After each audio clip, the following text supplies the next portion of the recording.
Hello, everyone. What is going on? My name is Timpedia, and welcome back to the TNT podcast episode. Oh God, we forgot to look. Ah, shit! I forgot to check it. What is it? Oh like? wait, no, I think it's hold on. 91. I think it's 91. And We're in the Firefox 90s? is still. Oh, we are because we were running in the 90s a couple weeks ago. Yeah. Oh shit, we were running in the 90s. Whatever. As we frantically look it up. Hey, by the way, the podcast is back. Sorry we missed last week, but the full crew is here. And on my left, It's Friedman, also known as Andrew, but mostly known as Friedman. and on my right, Just Tyler. It's just gonna be just Tyler this week. and in the middle, I was right. It's 91. I remembered correctly. Nice. 91. Man, we've been doing this for 91 episodes and we still suck. Damn. It's not gonna get much better. I thought you were gonna It's say never. 91 weeks, and I'm like, we've skipped almost as many weeks as we've done. We skipped. Skipped a hot This will minute. be like episode 180 if we actually did one a week. Pretty Yeah, bad. probably. But we're here to just pop through a bunch of. None of this news is. Some of this news is pretty quick. Some of it's going to take a minute, but there's Yeah, not. so it's gonna take a minute. Not a. Well, okay, we'll get there. But to start Yeah, us we'll off, definitely get there. to start us off, All right, just keep going. this is something I added actually for the. This was like one of the only news stories we had last week, before we decided to skip the week. League of Legends Worlds is currently going on. It's been quite a wild ride, and as always, NA falls horribly, and the EU rises triumphantly in week 2. And all the NA teams are gone. All the EU teams are in. Boo. All of Korea is in, Boo. and then I think Boo. it's like 2 Chinese teams, and that's it. If Boo, literally, Testerberger, boo. if Team Liquid had won their had made it out of their group, we would have had a 4v4 East versus West, and then we lost it. It was 5 West and 3 East, or 5 East, 3 West. But Worlds is still exciting. The song Yeah. finally came out, which is cool. It's okay. I think we talked about it before, but more Are you gonna importantly, talk about- it is what. I was gonna ask, are you gonna talk about the other thing? Yeah, that's what. So the 10th anniversary of League just passed, and we finally, not finally, we got a ton of news from League. We got preseason revealed for mainline League, which has some crazy changes. Items removed, new items. The map is physically changing, and the dragons will now physically change the map. That's Did they remove that one ability from the game that everyone takes all the time? Was it Flash, Blink? I don't know what the fuck it's called. It's Flash, but no, Flash is not Killing not build going. diversity. Oh my god. But they are removing an item that was such a easy win thing. It's kind of making one character way too good at Worlds. Renekton is way too playable because of an item called the Spear of Shojin. But outside of League itself, Riot really decided to say, hey, we're going to start becoming Riot Games. They announced League and Teamfight Tactics as separate apps are coming to mobile and console. Teamfight Tactics is also getting its second big round of updates and new champions. They announced they're working on something called Project. There's like Project A, Project F, and like Project R. One of them is a card game called Runeterra. I wonder what happened to Projects B through E if they all got canceled. There is a card game called Runeterra that looks a lot like Hearthstone. I didn't really look into it that much, but I saw 5 minutes of a video, and it looks visually very similar to Hearthstone. More Hearthstone than Arena-y, because it seems like it has a similar gem instead of mana system for lands. Excuse me. They also announced they're working on a hero shooter. I don't know. Well, actually, I don't know if it's a hero shooter, but they are working on a shooter. I really didn't look into it. I actually think it's a hero shooter because a lot of people were saying that like Overwatch shouldn't get complacent, that this might stir the pot a little. It is. What's the actual title they're using for this? One article reports tactical shooter, one calls it a hero shooter, another one calls it just a competitive shooter, so we don't really know what it is yet. Either way, it's something that seems like it has AKs and stuff, so it seems like Counter-Strike-ish, but people are also comparing it to Overwatch. I don't know. It depends. People argue that like Team Fortress is the same genre, and that's all definitively like realistic weapons. That's true. And then they also announced the long rumored fighting game as being in production. They showed off a very, very small amount of test footage, and they said, hey, we're going to go dark for like 2 years, but we wanted you guys to know that this is being worked on, even though everyone kind of knew because 2 years ago they bought a fighting game studio. But yeah, they really came out with a lot. And Worlds, like I said, finished group stage, so we're heading for finals in a few weeks. And usually there's some stuff that happens, like there's like I mean, I don't know if you guys both remember, but Freeman, you should probably at least remember KDA, that huge song that came out. the music video promotion that got everyone obsessed with the new skins. Yeah, that wasn't the song of Worlds last year, so I wonder if there's going to be like another song or like a live performance song. They also actually did a vid doc earlier this week. They did a cute little animated, like an animated interview kind of thing about KDA with like the initial people from the initial team that worked on it and workshopped it. And the timing is weird there to put that out like while Worlds is happening. So, and I think after the success of KDA last year, some of the, at least one of the like quote unquote band members, like the women who sang in the group, they were like, KDA is definitely going to do more. And I mean, it's the most successful skin line and everything they've ever done. Excuse me. Like the video is, I'm pretty sure, their most viewed ever. And probably. People absolutely loved it, so I wouldn't be surprised to... I could easily see that. I don't know. Finals always has something exciting and some disappointing things. Like the live performance of Rise last year that was less than punchy. Not exciting. Yeah. I didn't see it. That's okay. No. I mean, it's better than that live performance of Silver Scrapes that one caster did that one year. Damn. So, Tyler, there's I don't actually... know shit about any of this. Well, no. So, there is something funny. There's a song called Silver Scrapes. Way back at, like, the very first its days existence of is a huge meme. It's literally a meme. This guy had a song...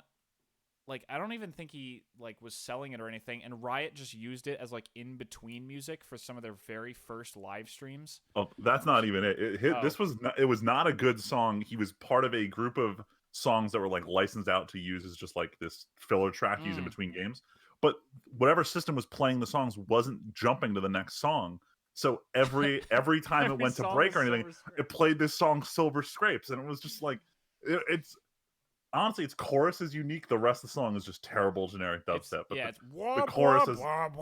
the chorus has become this iconic part of League of Legends. I think it's literally wub wub. Yeah, like I think during Worlds, if it ever goes to Game 5, so that's in between the Game 4 to 5 is Silver Scrapes. So the Game 5 hype song for League of Legends is now Silver Scrapes. Where every time a tournament, a major, like it happens at every international tournament pretty much, because they're the only times that people go to best of 5. Anytime there's a best of 5, if the game goes to 5, Silver Scrapes plays. You start hearing Silver Scrapes. I posted so you can listen to it later. But I don't even think you should listen to it. It's really just 15 seconds in is the part that everyone loves. Now, do you guys know about the animation series that's coming out? Yes. So I was also going to say, I kind of got sidetracked from the rest of the announcements. They announced and put out a Netflix documentary about the start of League of Legends, which I actually added to my list because I'm interested in watching it, but I haven't watched it yet. And an animated series is coming. I think it's also coming to Netflix, but I don't know. I don't remember. Probably. It didn't say. I will say Freeman saw this and was not interested. So I'm a little interested. So I'll put it this way: I had absolutely nothing about the League lore. I think the game's fun, but honestly, like the animation kind of bugged me with the style they're using for it. Huh. So like, unless I hear like a really amazing things about it after it comes out, I'm probably gonna ignore it. But I'm interested in seeing it. It looks like it has not like it's about a new character kind of thing, but I mean, just based on the trailer, like Jinx is going to be in the show. So it's interesting that they're going to kind of weave it, because there really isn't a lot of lore for League. Like they all have their little bio thing, and like we were talking about, they also revealed more stuff. The next champion is Serena, Lucian's wife, who was captured by Thresh or killed or something. There's so many fucking... How many champions are there? It's like 140-ish. Jesus Christ. Well, they also so they announced 200. So they put out the trailer for her. It might be. They put out the trailer for her, which looks really cool because it's a little story thing about Lucian freeing her from Thresh. But also they announced they have 2 more other champions in the works, and they talked about the reworks coming up for Fiddlesticks and Volibear, which have all been really interesting. All these reworks have certainly changed these champions up. Kale and Akali are both seeing play at Worlds right now. They're 145. I was pretty close. How But anyway, the fuck? And they keep coming. They keep coming. This is absolutely ridiculous. No, it's fine. A lot of these heroes have similar abilities. It's not like they're all like 100% unique. But like, it's still like, hold on. Keep in mind, League is how old now? 10 years. I mean, with 10-year anniversary. That's like a hero, like almost every month. They used to do like a hero a month, and then they've slowed it down to like 3 or 4 a year. How is a player supposed to keep up with this, though? You don't. There's only like 10 at a time you need to keep track of. You also it's kind of like everything else where you just kind of play it enough and you just keep it, like, no one knows the numbers on different champions and stuff, but you know, like, what their abilities do in general. Like, I watch League pretty frequently, like, especially with Worlds and work being slow last week. I'll just throw League on in a small window on my other monitor and watch or listen. Like, I know what all the champions' abilities are, but I couldn't tell you what their ranges are exactly, or in general. Like, I could just tell you generally, this is what this guy's 4 abilities do. Like, I'll put it this way. I don't play Symmetra in Overwatch, but I know all of her shit. Yeah. It's the kind of thing where you just get exposed to it enough. Yeah, and you just play it, or you watch enough, you just pick it up in the background. And you definitely can't. Sounds fucky to me. You also definitely can't play everything. Like, just because I know what the abilities of a champion doesn't mean, like, I've been thinking about reinstalling League recently, but I couldn't play that champion. I don't know how to synergize his abilities or what the timings are and everything. I just tell you this is what he's gonna do when he fights. But anyway, a lot of stuff happening in League. It's honestly kind of cool. There's clearly Riot is like, we're not Riot Games haha anymore. We're Riot Games with games. So games plural. We're Blizzard. We're Battle.net. Speaking of Blizzard, it's a chilly time to, I don't know. Well, not speaking of Blizzard. That's further down. Oh god. We got to go to the warm coast of California. Seattle. I don't know sleep. They're West Coast. Cast Fireball on the coast because we're the Wizards of the coast. Get the fuck out. All right, let's talk about some Magic the Gathering. Time to gather some magic. This is going to take a minute because this is actually kind of a big deal. Yeah, let's get the ban information out of the way real quick because no one gives a fuck. Field of the Dead banned in Standard. We knew this was coming. Sorry, we talked about it 2 weeks ago. The banned and restricted announcement that was supposed to come in a few weeks was suddenly moved up about a week and a half ago. Maybe it was even not on the last podcast. It was 2 weeks ago they had announced it. Okay, so they moved it up to the day after a major tournament, the Mythic Championship. And everyone went, oh, clearly they're going to ban a thing. And lo and behold, they banned 2 things. Like Freeman said in Standard, Field of the Dead, which the deck it was in made up 45% of the Mythic Championship, highest in the World Tournament that happened this weekend, which is a lot. Let's call that a lot. And they banned a card named Arkham's Astrolabe in Pauper, which is one of the strongest cards to come out of Modern Horizons. Because who knew that a 1-mana Prophetic Prism is good enough to see play everywhere? Spoilers, everyone knew that because Prophetic Prism is almost playable already. And a 1-mana version is fantastic. Prism do. Prophetic Prism is 2 generic. Hold on, wait. I want to give some context. Or actually, yeah, go ahead. Yeah. So Prophetic Prism is a card that's existed for a super long time. It's just an easy common they like to print. It's 2 generic mana. When it enters an artifact, when it enters the battlefield, draw a card, and you can pay a mana into it to turn that mana into a mana of any color. So, like, I pay a red, and I tap this, and I suddenly get a blue. That sounds pretty good, actually. Yes, it's great for mana fixing. It draws a card when it enters, which is always good. And it's really good in Limited. In Constructed, it's kind of rough because you spend 2 mana to put it down. If you have a 3rd mana source available, you can then filter into 1, but, like, you're kind of down tempo generally that turn. So it's not the most amazing card. Arkham's Astrolabe. Freeman. Oh yeah, I'll explain the next one. I was letting you. So when the Modern Horizon set came out last year, they tapped into an old mechanic called snow. So some lands were snow covered, which meant that, in addition to producing normal mana they produced was considered snow, and it was an additional casting restriction, which generally means cards that involve snow can be a little bit better because it's harder to come about. So they printed what's essentially Prophetic Prism, but instead of costing 2 generic, it cost 1. It's of any color, but it has to be from a snow mana source. And they make snow basics, which are really easy to run. And so, Arkham's Astrolabe also turns whatever mana you put into it, even non-snow mana, into snow mana. Oh, I didn't know that part. That explains why it's really good. Because it is a snow artifact, so any mana it produces is snow mana. So you can turn like a shock land in Modern into a snow mana and cast another Arkham's Astrolabe without even having a snow land. Anyway, but the real impact of this is that it can filter 1 mana into any color. In Pauper, which is the format of you can only play with commons, generally speaking, multicolor lands aren't that plentiful. The only ones around always enter tapped, so trying to play more than 2 colors is just problematic. With the Astrolabe in Pauper, it made 3 color very easy to run, and it made like certain strategies super duper prominent. Everybody started playing the same deck. It was probably like a blue control Delver thing. Yeah. It probably had like red and green, I guess. I don't know. No, I'm trying to remember what it was. It was this like, I think Jeskai was the leading deck, but I don't really follow Pauper that much. Yeah, I don't either. But it got banned. Damn. And people have been it's been showing up in Modern. It's not in Standard, but it's even like you could even play in Commander if you run Snowlands. Like it's not crazy. It's it's reasonable. Snow mana. One of the things that is a little frustrating about Snowman is that it has literally no downside. There's no reason to not run a snow basic land over a basic land.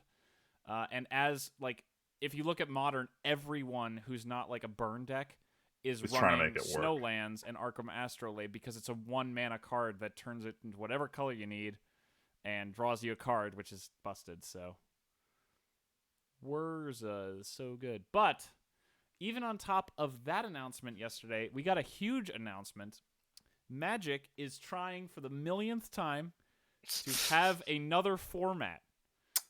We talked back when this podcast was near the start that Frontier was a thing, which was a fan-created format of Khans of Tarkir block forward, and that fizzled and is basically dead.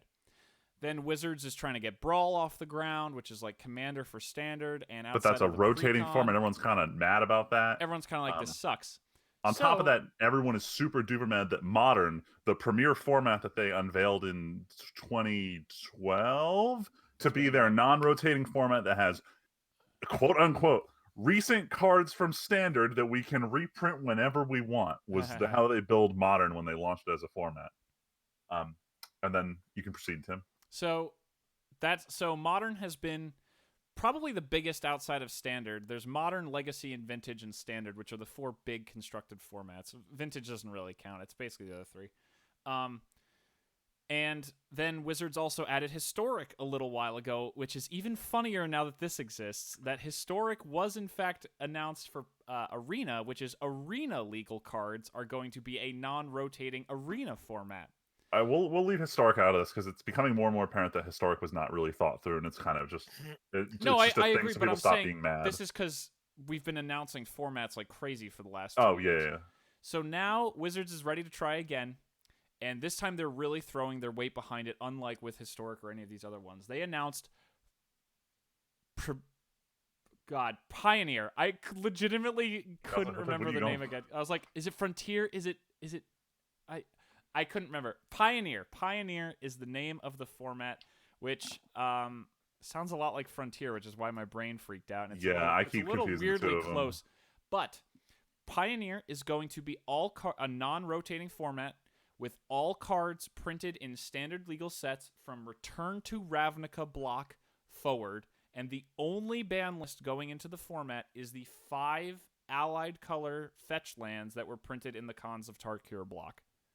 Every other card in Standard is legal. That was in Standard in any of those Standard sets is legal, including all of the cards from like Kaladesh block and Shadows block that were Everything banned. Was super busted and had to get banned. Dude, this is a brewer's paradise right now. So people got behind Frontier for like legitimately 5 minutes. No one really got into Historic. No one really got into Brawl. There has been so much hype and brewing on the subreddit that are like articles and articles and articles of people like, here's 20 brews I threw together. Here's like 10 brews I threw together. And people seem really interested in this. The biggest barrier to entry of Modern at this point is honestly the price, largely because of fetch lands. So Wizards banning fetch lands is them saying, hey, this is not, lands are going to get expensive because shock lands, check lands, buddy lands, they're all going to go up in price for sure, but it'll take, they just got printed in Standard, they've been printed a lot. It seems like this is Wizards saying, we are going to try to make a non-rotating format that does not have the price of Modern and slowly push Modern players. You probably don't want to hear this, Freeman, but I'm pretty sure. This is them saying we don't want to support Modern anymore is what they're doing. Modern is now Legacy, where it's just cards that aren't getting reprinted, no more format support. Yeah, I think Modern players are going to find that they are pushed more and more towards either buying into Legacy and powering up, or dropping fetch lands and stripping their decks down a little bit to go into Frontier. It's definitely going to happen, especially given like format support for it. If they've already announced what, like 4. So that was what I was going to say. Tournaments? So when I said Wizards put their weight behind it, they weren't kidding. Today, leagues on Magic Online, the legacy program that does everything except Standard, or including Standard, but that's how you play anything that's not Standard online in a fancy arena. Magic Online already has leagues that they have created. They are going to run 24/7, where you can play Frontier. I said Frontier again. Pioneer. They are already live. There are going to be Pro Tour qualifiers in November already, and 4 Pro Tours next year are going to be Pioneer. They're pushing it. They're pushing it hard. That is crazy support, considering how like Historic was supposed to be the thing, and Brawl and Frontier. Like I said, this is Wizards saying we are dropping our flag right here. We knew this was coming. We've been preparing for this. We've been building towards this, and this is our thought out plan. And I was really hesitant on it because I like watching Modern a lot. I really like Modern, and it sucks for all the Modern people who just bought Modern Horizons, and then they're like, oh, Modern's gonna... It's really this double speak that says Wizards just like, please, we want more money, and we can't do it with Modern anymore. So that's the thing. It does feel bad, but like, I honestly am pretty sure that's part of what it is. And a lot of people... So I think we mentioned there was this announcement a few weeks ago of mystery boosters, a mystery draft occurring at a Pro Tour in November or something. And what was this mystery booster product? And a lot of people think that might be revealed to be Pioneer Masters, where they, as soon as this format gets announced, hey, here's a booster product that has a lot of these old cards in it already.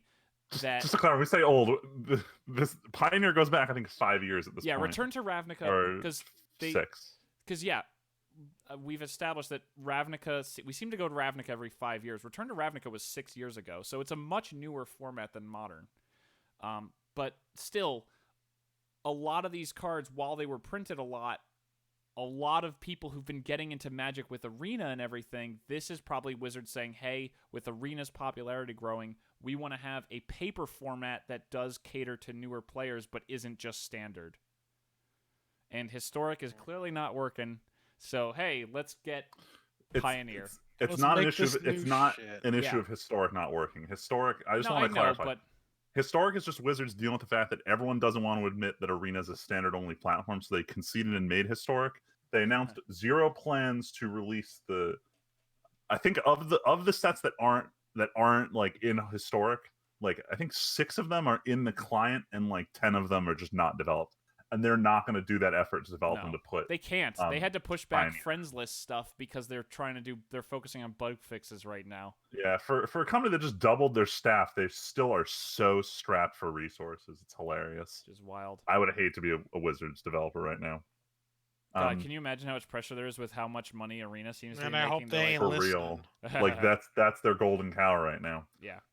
But the thing that I really hate about all of this, and it doesn't have to do with the fact that my favorite archetypes are not a thing in Pioneer.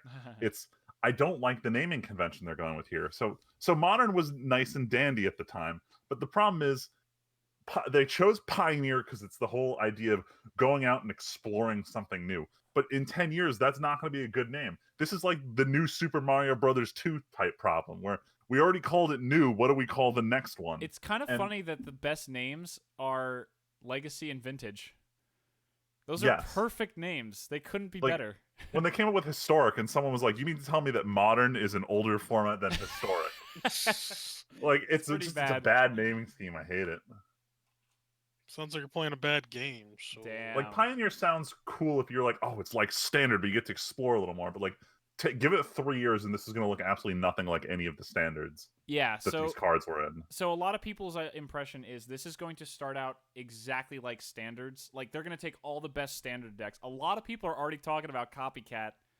And for real, though, someone... I'm like, yes, Kaladesh is coming back, baby. My favorite plane ever. We're going back to seeing Kaladesh cards on camera. And I know they're going to get banned, but I'm so excited to see Kaladesh again. I know they're going to get banned. For real, though, one of my friends from Wizards back when I was playing... sorry, real quick, Freeman.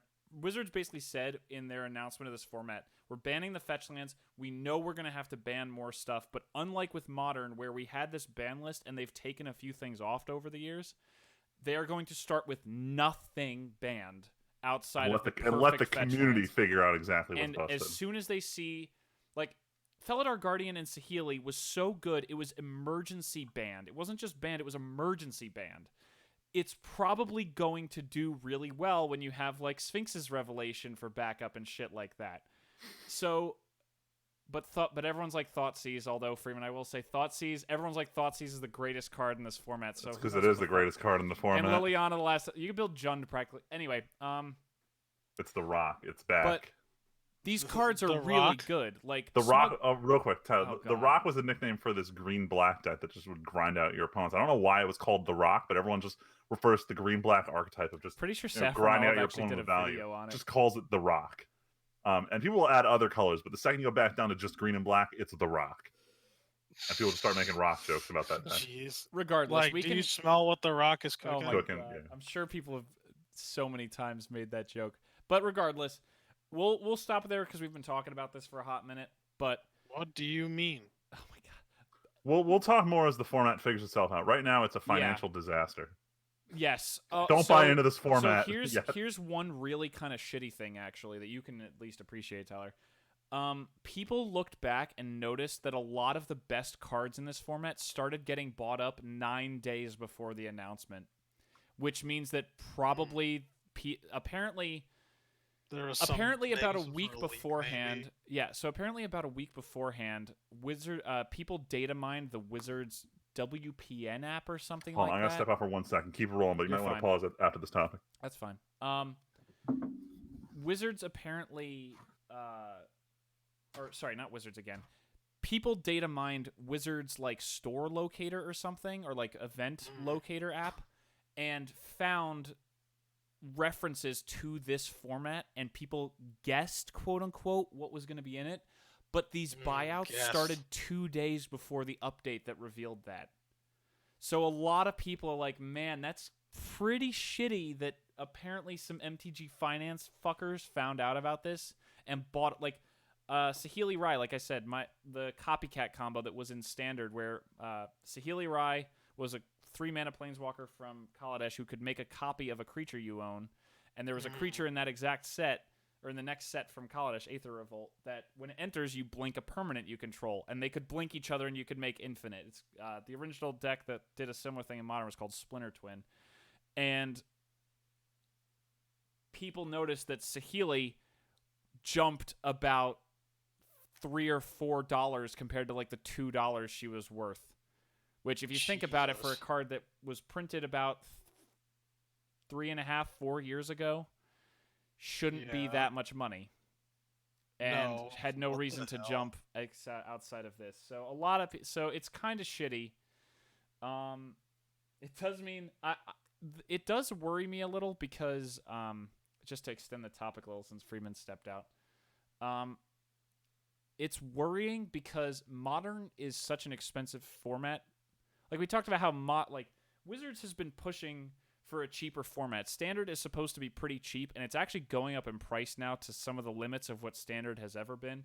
But modern decks, like really good modern decks, are like $1,500 to $2,000 because of these fetch lands usually. Jesus Legacy and Christ. Vintage, obviously, we've talked about how they're insanely expensive, but like I feel like this format existing means prices will just go up. Like it seems like card prices never go down. Like ever. Well, I mean that depends, right? With what's on the ban list and like. Well, yes. So what when the things current get thing banned, is. totally. A few things like Field of the Dead, we just said it got banned. That card's probably worth like $1 now.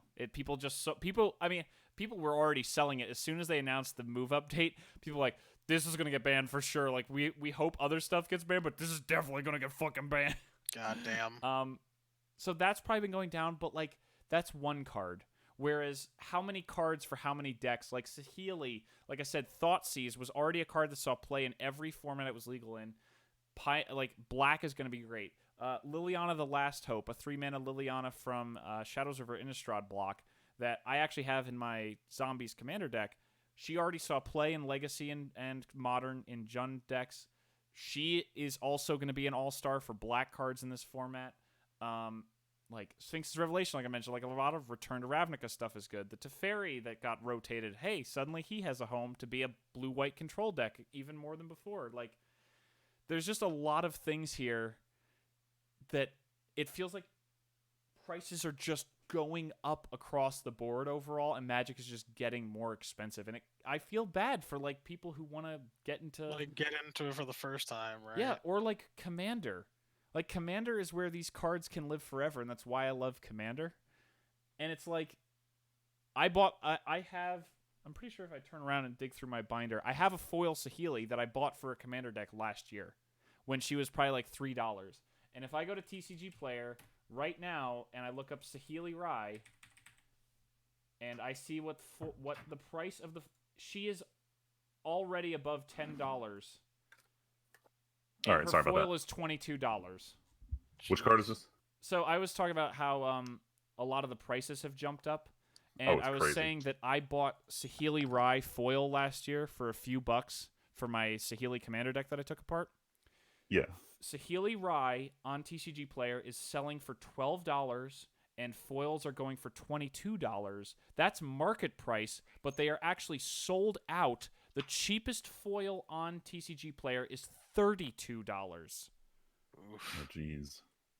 And actually, if we're gonna just to before we finish this topic off, just for actual clarification, I'm gonna go into my order history, and I'm actually gonna check what I spent on a Saheeli.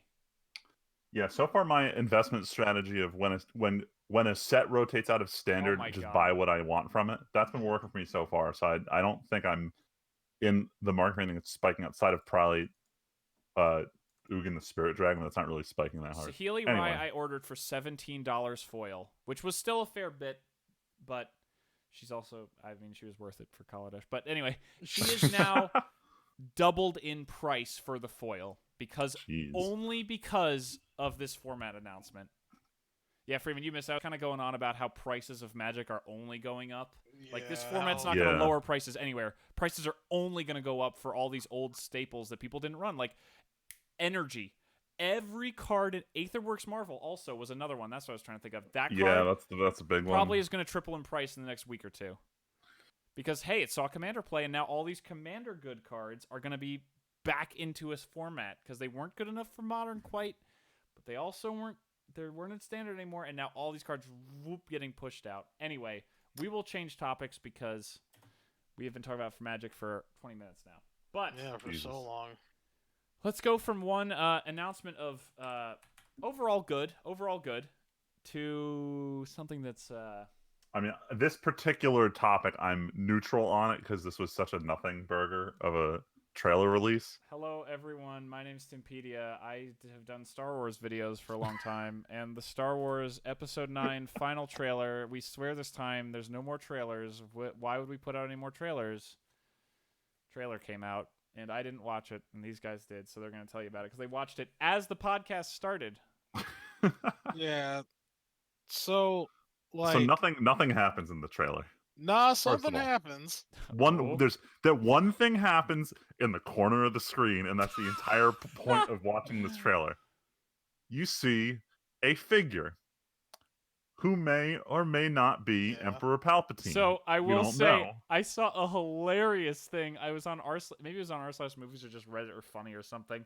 It was like, Disney, what can we do to fix Star Wars after Episode 8? And then it cuts to a picture from the Robot Chicken Star Wars special and says, "Go for Papa Palpatine." Wow. Yeah, it's Wow. Jesus. What? Dead air.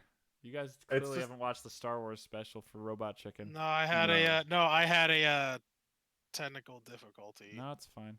I had an intruder. It's fine. I'm like I No, don't John, care. I just What do you mean? I What do you don't. mean? Who are these teenagers? What the hell's an aluminum falcon? Okay. I don't fucking care. It's I don't care. like there's a shot in the trailer. You got Rey walking along this structure in the middle of the ocean. Water is fucking everywhere. Her lightsaber's sparking, and she's like, "No one knows who I am. You don't know No me." one And then understands who I am. I hear do. a voice in the distance. I do. And you're like, "Oh Oh my fuck, it's Ben God. Swallow." As he emerges from the Ben fog, from the Swallow. neck down, looking swag as fuck, and from the neck up, looking like a fucking loser. And it killed any kind of excitement in that scene. I'm sorry. I'm not excited at all to watch this, but I'm going to watch this because I'm obligated to. There's that. I will one, not go right? see this. There's that one, and then there's the scene with C-3PO. I'm just gonna ruin it, Tim, because this I don't baby. care. This, Do you remember this, when yes, I? cringy. Do you hear me when I was like, "Ah, Jesus Yeah, I Christ!" sure Like, did hear you say that. So there's a scene in the trailer where like C-3PO's like, I guess in a hangar or like in the aluminum falcon with everybody, and they're like, C-3PO, what are you doing? Looking at my friends for the last time. I was like, oh my god, Fuck off. dude! I was like, this is. I got mad. I went from annoyed. I was like, okay, this is whatever. To like, all right, this is no. Now they're pandering. Now they're actually. I just Now they can't. no. You know what they're Can't doing. care. So I mean, I whatever. saw, like, I remember I watched the first trailer for this, and I was like, that looks a little promising. And More then I'm just importantly, like, it really cemented the big reveal from last trailer with the red lightsaber to just be a nonsense thing. There's no way that's actually happening. God. Like, No, I Given probably they didn't allude to any Oh. of that shit in this trailer. we also should mention the runtime was announced. 155 minutes, 3 minutes longer than Last Jedi, making it the longest Star Wars movie ever again. If And that then- gives them enough time to fix this monstrosity, then I so will be it. say the best comment on Reddit. So that was the top comment on the trailer, or on the runtime, like an article for the runtime on Reddit, was just breakdown of all 9 movies, showing that this is the longest movie. Second highest comment on that thread was, whatever this movie's gonna be, there's gonna be a lot of it. Yo, but for real though. Yo, but for real though, the most this doesn't. I mean, all I care about for Star Wars is if it'll. Oh, What? Who gives a fuck? What do you? Who gives a fuck? Disney does. If this Oh, doesn't you make guys money, can't it's hear I that? don't care. Hmm? What? No, you like phased out and then went silent. So I said what because I couldn't hear what you were fuck! saying. I was trying to play the Mandalorian theme from the fucking trailer through Oh. my phone mic, and I guess the Oh, mic no. literally refused to pick it up. Yeah. But yeah, just fuck that's you. honestly, hearing about this trailer made me go back and rewatch the Mandalorian trailer. And be like, okay, good. That still looks pretty good. This still looks pretty good. That still looks pretty good. Speaking of movies, though, while we're on the movie train, Now we want to talk about Joker. the other Right, darkest 'cause movie that's- of the year. the scourge of the media. It has been the scourge of the media for the past couple weeks. Like It's a also month? been the scourge of Reddit with all these memes of tall and short Joker next to each. I love it. They're all amazing. Every Nah. Joker meme, despite the uncreative ones, It's a I've shit still tier enjoyed. meme. What? Get out of here! It's a shit tier meme. It is not. It's not clever. It's not funny. It's literally just a copy of the big Keanu, small Keanu on stage. That is true. Yes, it 100% It's literally is. an exact copy. I like how actually that meme made a comeback since then. Like if Due people to be its like, "Hey, connection man." to a current meme. Yeah, no, The- it's dumb. Anyway, The Joker, you one guys the saw all it. right, so outside of the stair dancing meme, the one other meme that I thought was good, it was just the joke getting hit by a cab, but then they tied that into the Dennis You Reynolds, dumb bitch. you dumb bitch, and that combo meme created a new format. That one was good. So that combo meme was good, but about the movie itself. Fusion? Huh.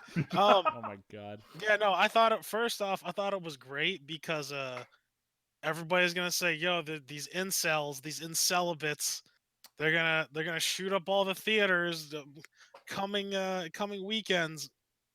Fucking crickets. Nothing.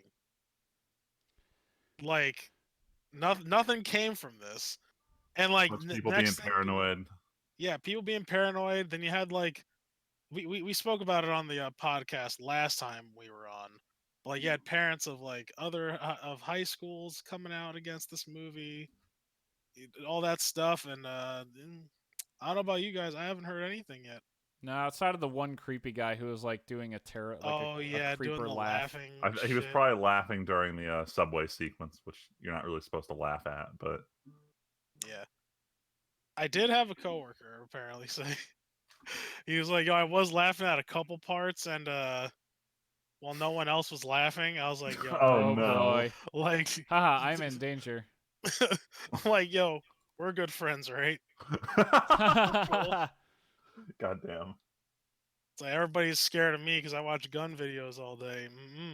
Oh my god. Anyway, on the topic of the movie itself, What'd you I think think of it? well, Tyler and I are having a sidebar discussion. I'm gonna tell the viewers the same thing I told Tyler, which is the same thing I told my friend Dave while we were in the theater, and it was the first half of that movie gave me terrible anxiety, which is my way of saying that it made me resonate with the main character and all the terrible like situations he's in the first hour of this movie.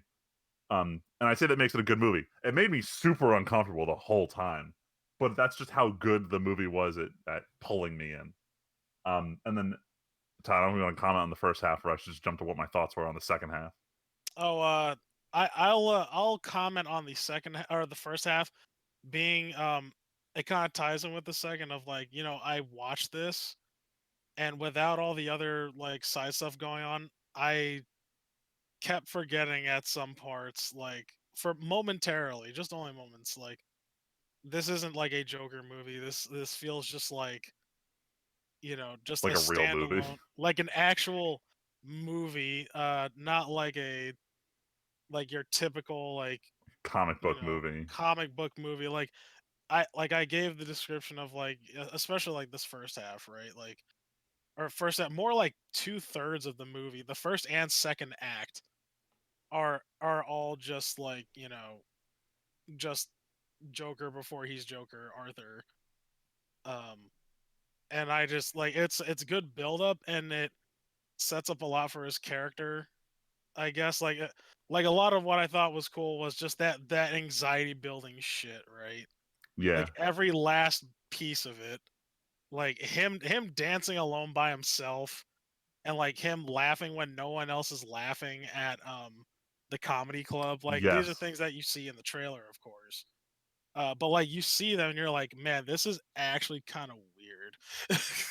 it was, but it only helped make the second half so much better. So like the part I already told you, Tyler, the part that I love the most of this movie is it took like let's get rid of superheroes and supervillains and let's explain how the fuck could something like the Joker happen in the real world. And this movie did a really good job of setting up a scenario that seemed pretty realistic that would set like a villain like the Joker in motion.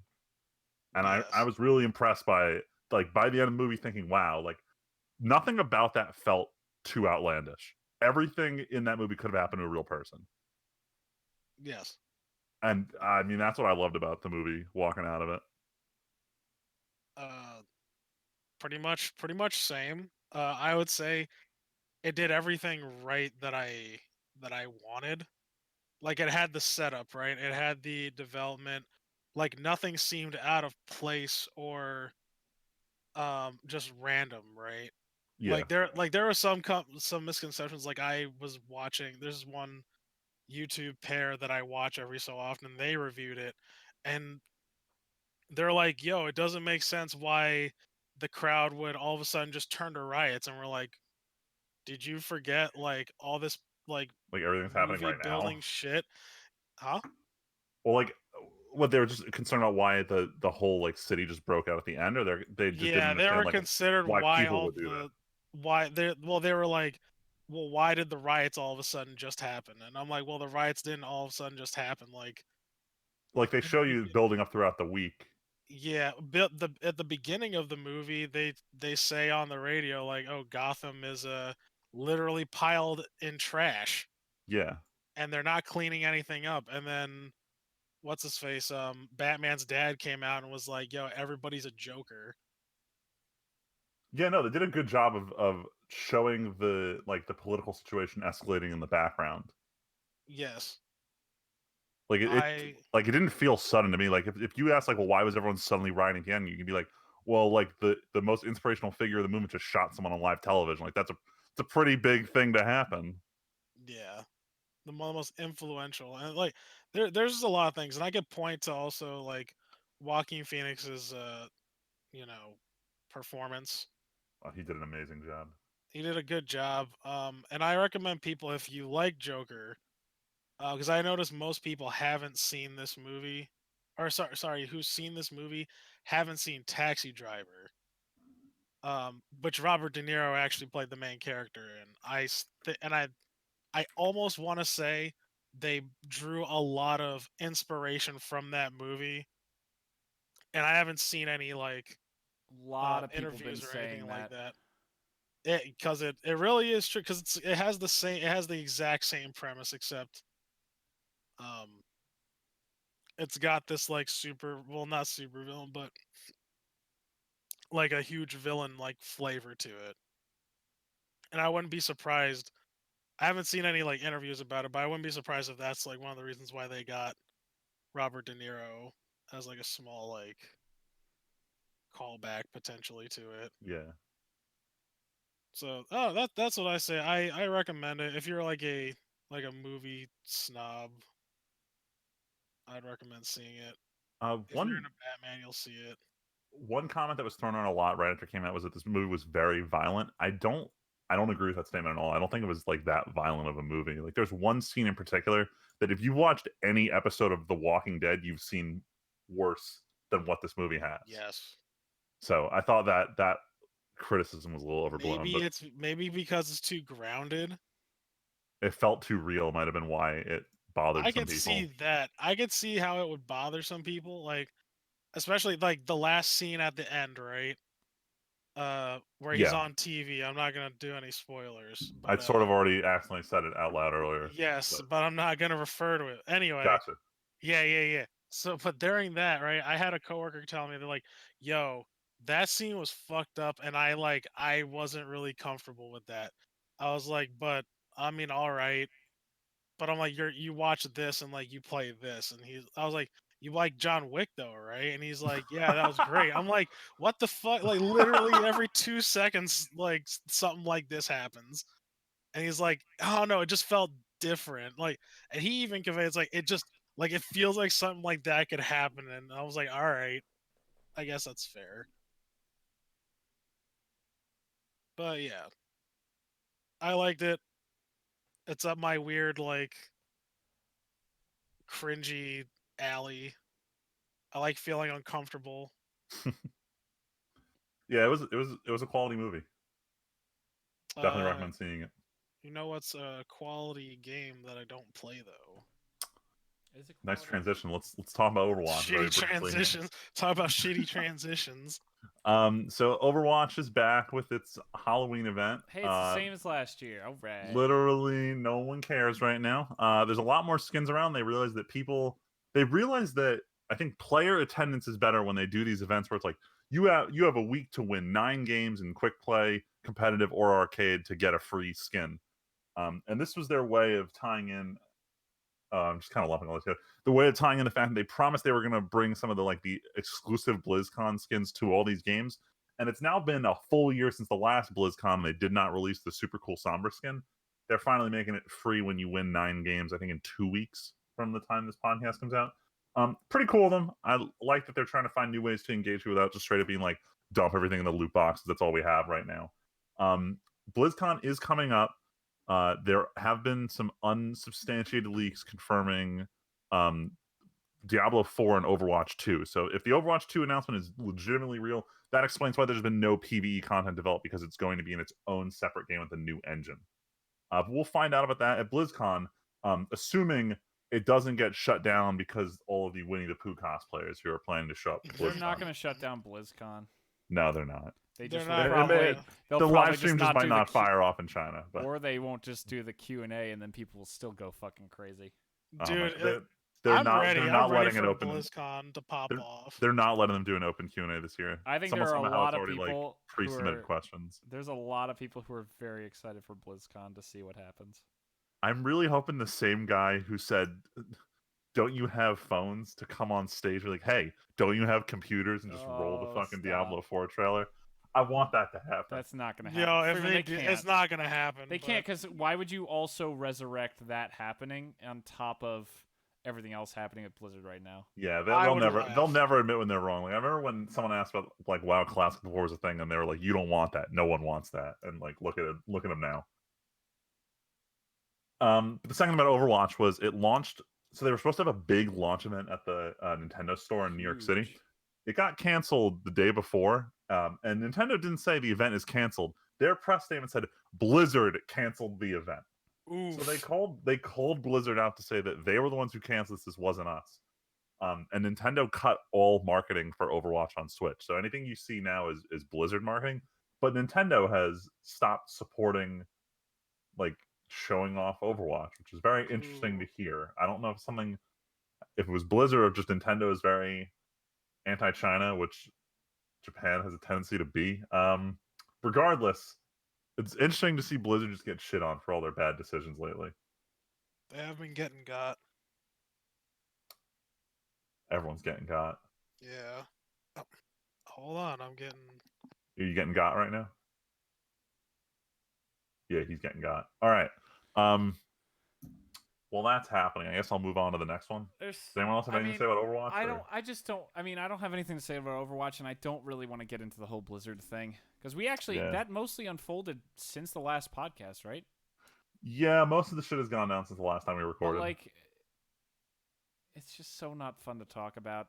I know, I don't like it either. I feel like I'm stepping on toes. Like, look at all these companies bowing to Chinese dollars. Haha, that's crazy. Although we can say, at the Mythic Championship this weekend, Wizards went out of their way to not censor a Hong Kong player who made the top 8, who came out for his interview in a mask, like the medical mask that a lot of the people in the East wear.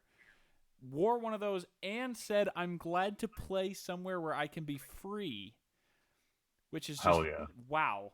So Wizards is actually going out of their way to make this a good thing. Riot also said for Worlds, please don't talk about it, which I take as we're owned by Tencent 100%. Please don't fuck us over.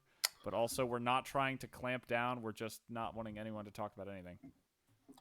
It's so tricky for all these companies who are now so tied to China that they can't. With all this going on, it's China's fault.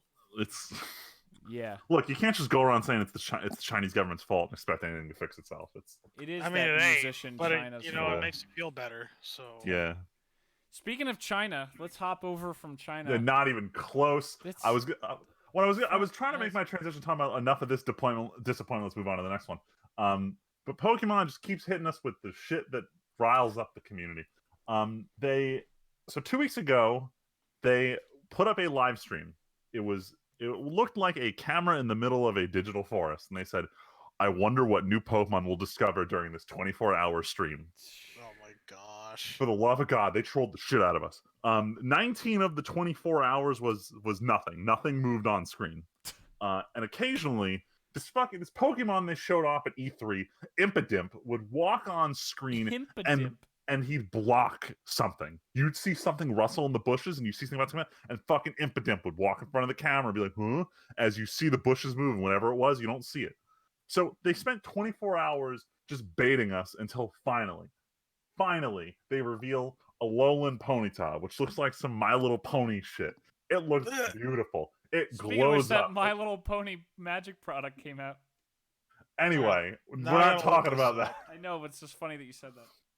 So they reveal Alolan Ponyta. It looks really cool. Everyone's like, wow, this is going to be the coolest fairy type Pokemon they ever No, made. I don't like this, dude. It's fucking psychic type. That's bullshit. They made me sit through 24 hours of watching a green screen for nothing.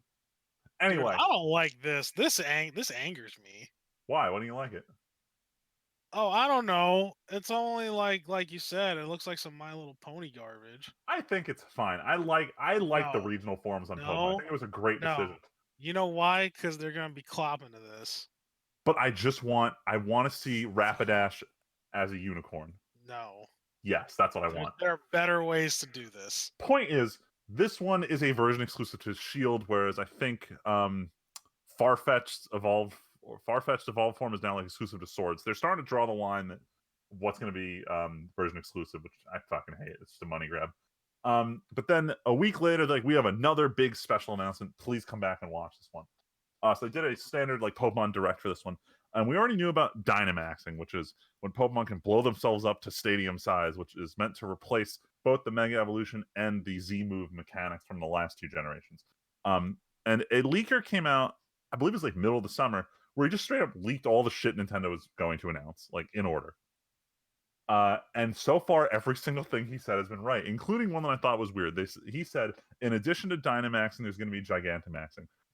Meowth is going to look like Long Cat, and Pikachu is going to look fat like in Gen 1. And that's what the leak said. Jesus. And he's right. They announced Gigantamaxing forms, where select Pokemon have alternate forms when they Dynamax. So Meowth literally turns into Long Cat. Pikachu gets super fat and chunky, very happy about that one. Eevee, like, is furrier, I guess? I don't know. And then Charizard turns into, like, fucking King Ghidorah, but with only one head. Anyway. With only one head. Anyway, the community blew up about how, what is this Gen 1 shit again? Why is there another special form for Charizard? And the reason for that is that the champion has a Charizard as his Pokemon. So it's probably just going to be all the Elite Four champions have whatever. They have a Dynamax Pokemon. But it's getting real annoying, and the community's very aware of how much this is happening. Even you guys saw all the Charizard memes last week, right? Yep. Yes. Didn't I send one to the group chat? I think you did. Well, we were talking about them. Yeah, definitely. Yeah, it's annoying.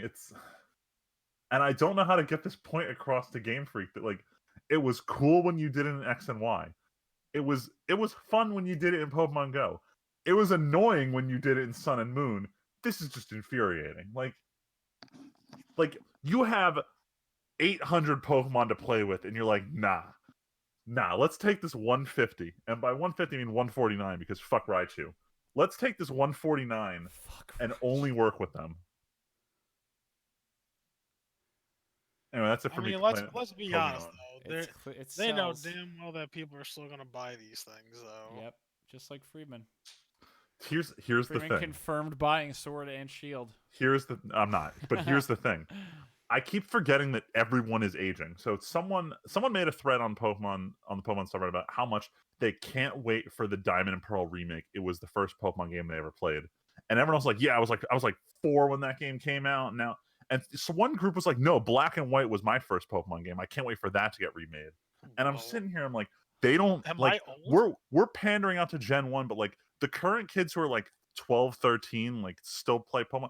None of them have ever played Gen 1. Like, Let's Go Pikachu and Eevee was their first view into it.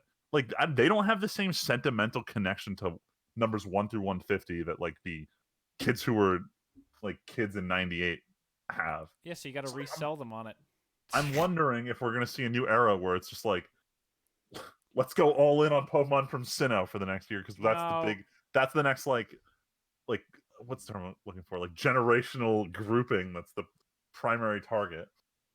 But like even the kids who started those games, excuse me, probably know of the Gen 1 Pokemon above any other generation. At this point, yes. Here's the thing.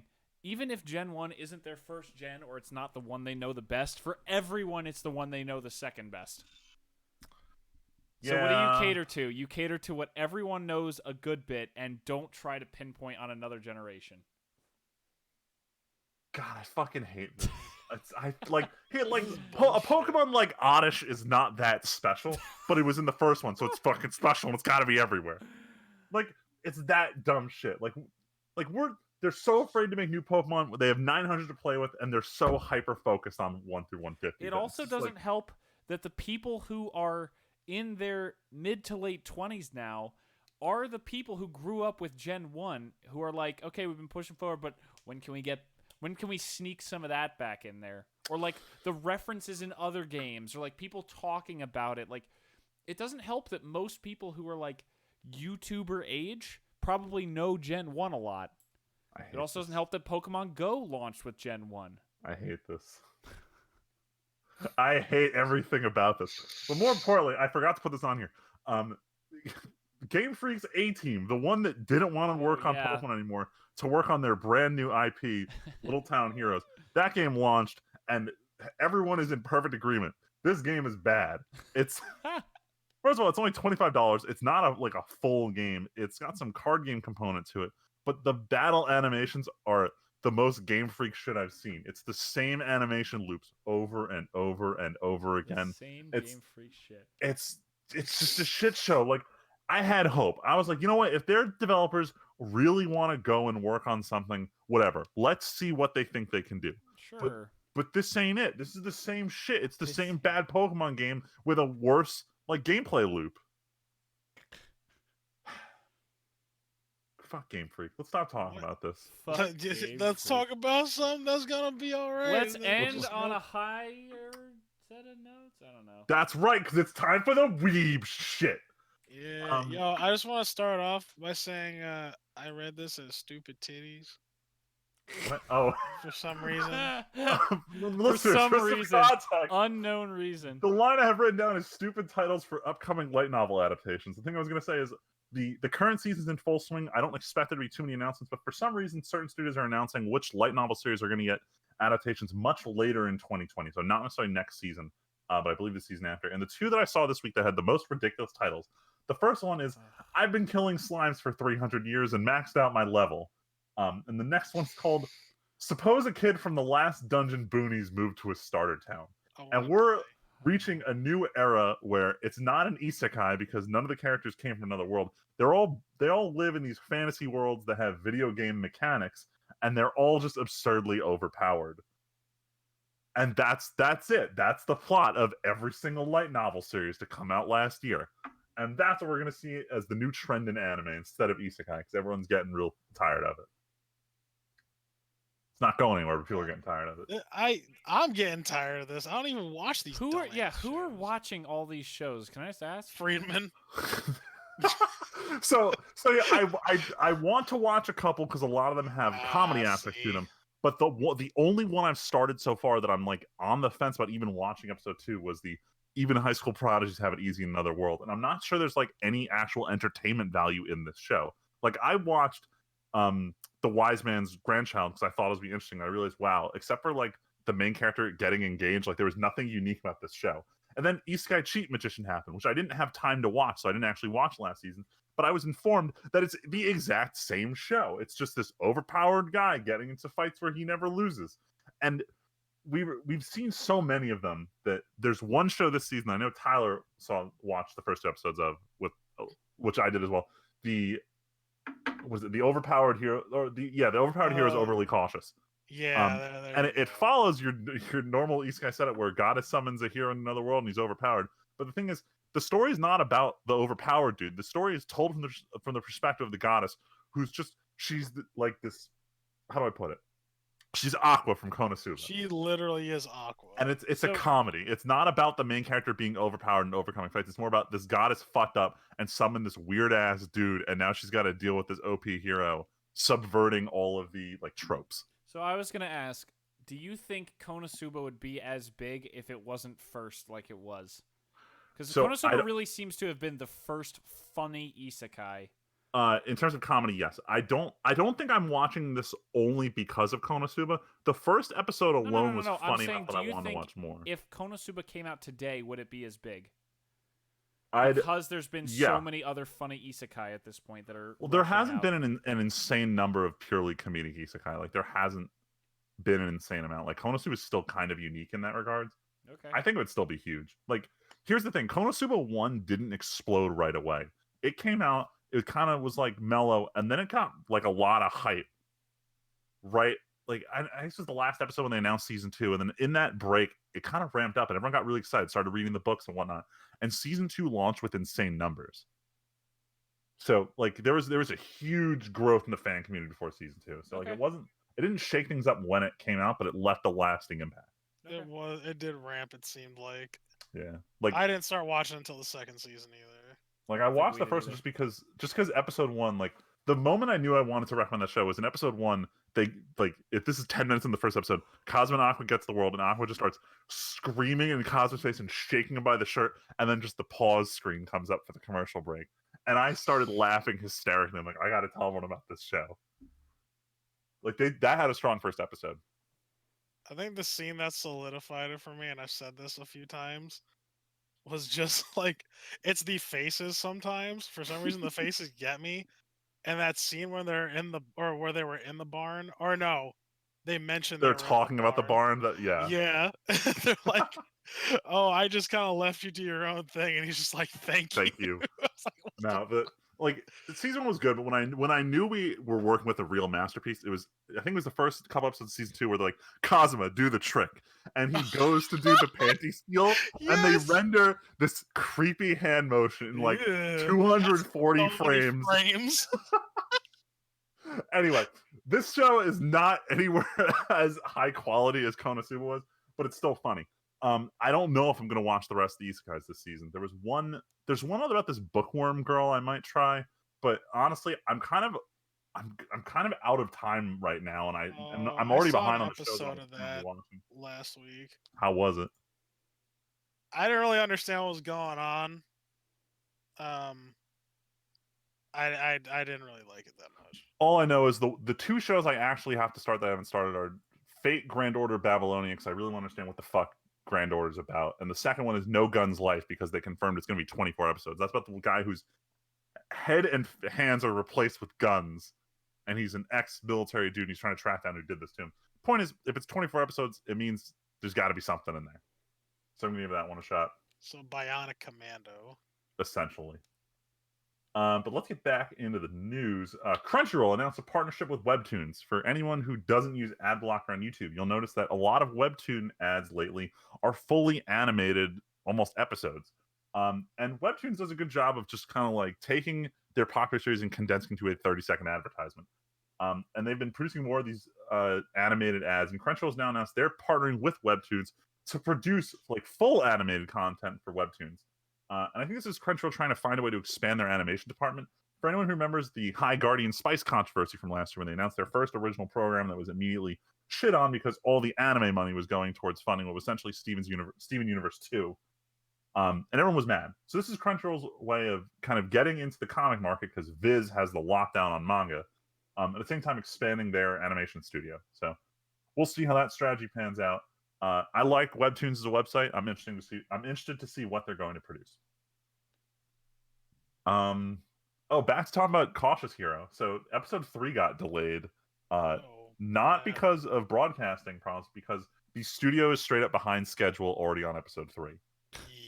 Which doesn't bode well for the show given how early it is in the season. Like it's like usually episode 4 or 5 is where production issues start to show up. For anyone or who's if you're curious, Demon Slayer, the last episode.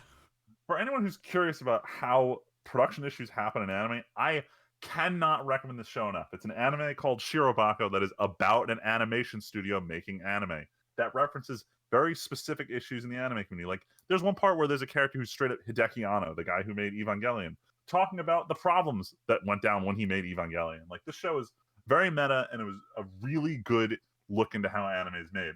So if you watch that show and you hear that Cautious Hero is having trouble on episode 3, oh boy, you know that studio is fucked. But I believe it came back this week. I don't know. I literally have not watched anything this week. I've been too busy. But moving on, Tim, do you want to talk about the next one? I threw this on here because this was kind of this was like one of the 2 news stories I added to like last week before the podcast was canceled. It's well known on here that I am a massive fan of Violet Evergarden. and I've actually been listening to I have not stopped listening to the music probably for more than like a few days at a time ever since seeing the show. And apparently the movie came out a few weeks ago in Japan, and apparently they just extended its run last week because it was pulling in such good numbers. I just want to clarify. This is like the bonus episode. It's not necessarily the Violet Evergarden this movie. Isn't the that one is full still movie, which is still loosely delayed. scheduled for 2020. It's been delayed, but it is supposed to come next year. But this is like the little OVA thing. But it was in theaters in Japan, and it did get an extended run because it was doing so well. So I just really want more Violet Evergarden. But that's really exciting. Animation. It's that's the other thing is it's really good to see that people are I'm sure part of it is people going out of their way to see it because KyoAni, but that's encouraging that even though I didn't realize until I saw like a post on our anime essay, it's been 3 months. That both feels like forever and not at all. So here's the thing, and I'm gonna relate this back to something real stupid. So I went out for dinner today, and I went to go to Popeyes because I heard a rumor that the chicken sandwich was back. It's only been 6 weeks since that thing went out of stock, and I've heard about it like every fucking day. So it simultaneously feels like no time has passed in the last 2 months, but it also feels like it's been the longest 2 months in existence. I mean, hell, I could say that about my brother's wedding. We came back from my brother's wedding 2 days ago, and yet it already feels like my brother's been married forever. Time is fucking weird. Time is weird. Speaking of time is weird, it's been 2 weeks since we last talked about what did we watch this week. Oh shit, there's actually a lot of shit I watched. Yeah, Tyler's the big one this week. I didn't pick up anything new since the last time we spoke. I watched a lot too, but it was nothing new. So Tyler, why don't you kick us off? Oh man, what didn't I watch? I watched Sword Art Alicization, or I'm watching it right now. Hell yeah! And I was a bit skeptical at first, right? Because I was like, man, I didn't like the other Sword Art shit. And I'm watching it like 8 episodes in, or 7, and then I was like, man, this is still just like whatever. And then I got to the big episode, and I'm like, man, this is still like just whatever. Damn. But you're still watching it. I'm still watching it, and because it's not bad. It's just whatever. Yeah, it's literally not bad. It's like whatever. I gave this analogy to myself today, I think, or the other day. Yeah, myself, as I'm like, because I wanted to know, because actually in preparation for the podcast. Oh. Because I was like, if I were to describe this to me, like what Sword Art Alicization is for me, it's almost like Wendy's, right? Like, damn. it's not my first pick, what the right? fuck, Tyler?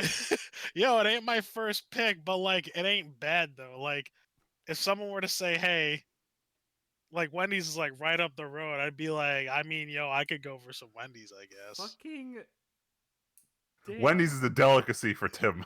Yeah, I don't know if is that why? Is that why? I mean, like, yo, did I just flame Wendy's? Look, I go to 2 places for fast food: Chipotle and Wendy's. That's it. Okay. Listen, insulted his way of life. Look, man. I might have had Wendy's as my main fast food source for over 6 years now, so don't worry about it. It's fine. Listen, man, I'm just saying how it is for me, okay? Beauty is in the eye of the beholder. Don't forget that. Yeah, unless you're a fucking idiot. No, you're not wrong. I'm kidding. You're a weeb who watches Sword Art online. Yeah. But all right. So I got this is fine. So I got to an episode today though, where I was like, yo, this show's actually getting a lot better. It only took how many episodes to get in? Well, keep in mind, it hasn't been bad. It finally got to the part where it piqued his interest. Yeah, and I'm not saying to not try it out. I mean, everybody else is saying try it out. Like, you know, you're saying it. I have a bunch of friends who are saying it. I actually got into an argument with a colleague of mine the other day. We got into like a big nerd fight about it. Ooh. Where I was like, yo, Alicization is all hype. And he's like, yo, like, what are you saying? I'm like, yo, I'm saying it's all hype, and the author does nothing but use rape as a springboard for plot. it's fucking lazy. So here's the thing I just want to bring up, because Yeah, even you told me even this. You our should bring it up boy for the class. Mother's Basement brings it up that this well no I wasn't gonna talk about, I'll talk about the thing you're thinking of. So Okay. Reki Kawahara wrote this in 2009. It was a much different time. He was a lot younger, and since then he's realized that just constantly having these female characters attacked by these sexual deviants is a bad idea for plot lines. And the scene in Alicization is the last time he uses that as a plot device. But that wasn't what I was going to say. What I did want to say was he used that scene in particular because he wanted to bring up an interesting question of, is it okay to kill someone to prevent a rape? And that was a moral quandary he was trying to have one of his characters go through, and something that he wanted the viewer to think like, well, is it that easy of a decision to make, especially when you're bound by these rules, do not kill. And that was the whole point of why he did that. And a lot can be made that the studio chose to present the scene in a less than spectacular way, with that dude straight up swan diving onto that girl. Yeah, I was like, damn, this nigga thirsty. Can I ask a question real quick? Go ahead. This is just an anime question. Has all of Sword Art been done by the same studio, and is it all they work on? It's not all they work on. A1 Pictures is a huge studio. Okay. Yeah. But it has been them for every Sword Art adaptation. I want to say they didn't do sort of online alternative Gun Gale on the one that was, I keep calling it the Fortnite adaptation. I don't know if they did that one. Let me check. Yeah, I heard the No, they did not do SAO alternative. They did SAO 1, 2, and I don't think they had to have done the movie. Did they not? Oh, they did do the movie. Okay. So but for mainline Yes. SAO, they are the they've studio, been the studio that does the mainline. Okay, gotcha. I just wanted to check. Yeah. Keep going. Anyway, but like outside of that episode, nothing too controversial has happened in the series. And the author's already, like, the author went on Twitter and he apologized to the actors, the voice actors who play the girls in that scene. He's like, yeah, watching this even made me feel uncomfortable. Like, I'm sorry. So the author's owned up that to like not really being a fan of his own writing from back then. So just to put it into context, I'm not trying to go ahead. Can I also ask, has SAO been going this whole time? Because you're saying like this is the writing from 2009. No. So Sword Art Online, like the book series, it started in the mid 2000s. It went on for a while, and I don't know if he stopped it to go start working on like the side projects for his universe. But he also has another series called Excel World that had a decent one-season anime. The point is, season 1 of Sword Art came out in 2012. Yes, because it was right when Guild Wars 2 launched, and I was watching it during launch weekend. So that comes out 2012. So Alicization is already the whole. Like, Alicization is like 6 books or some shit. He's already almost halfway done writing that when SAO 1 comes out.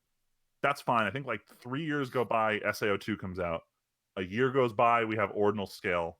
We got 2 years with nothing. Then the Sword Art Online movie comes out, and then a year later is Alicization. So it's been in the public's eye, but it has not been continuously airing the entire time. It's been like 26 episodes every couple years is what we've gotten. Okay. Yeah. So that's it. I've been watching that. It's I'm probably still gonna keep watching it. Actually, no, I am gonna still keep watching it. Why not? Hell yeah. What the fuck else did I watch? I know what we all watched. I gotta get there yet. Not there yet. Well, I don't know. You were Dude, like, talk about your unique unique shows first. Okay, I don't know. My unique. Oh shit! Wait, what did I watch now? Tyler made it sound like he was done. That's why I was transitioning. Yeah, I know, but now I probably did. I did watch a couple of things. I watched Vinland Saga. You watched Rifle is Life. Oh God, I did watch Rifle is Beautiful, and I almost Rifle's fell beautiful. asleep. Almost. Yeah, I mean, I heard it's kind of boring. Raifu is wife. It's boring. I mean, like, it's a slice of life anime. Like, it's cute girls doing cute things, and it is. There happens to be guns there occasionally, but it's not like a. Yeah. This isn't like any Black Lagoon gun use kind of shit. No, and I was prepared for it to be a slice of life, like, cutesy thing, but I was like, oh, I might get at least some laughs out of this. Like, there'd be some comedy or whatever. But, but is it just like straight up cutesy shit? No laughter. It really is, and like, I was like, I can't get behind any of this. I'm so used to like watching stuff that just really kind of like I guess stimulates me, I guess. And I'm just like, this isn't enough. Sorry. I don't think at any stage of my life I would have been okay with watching this show. And I don't know if I could recommend it to anyone that I know either. Oh yeah, I'm still watching with my other my was it two friends. We're watching anime consistently every week. Nice.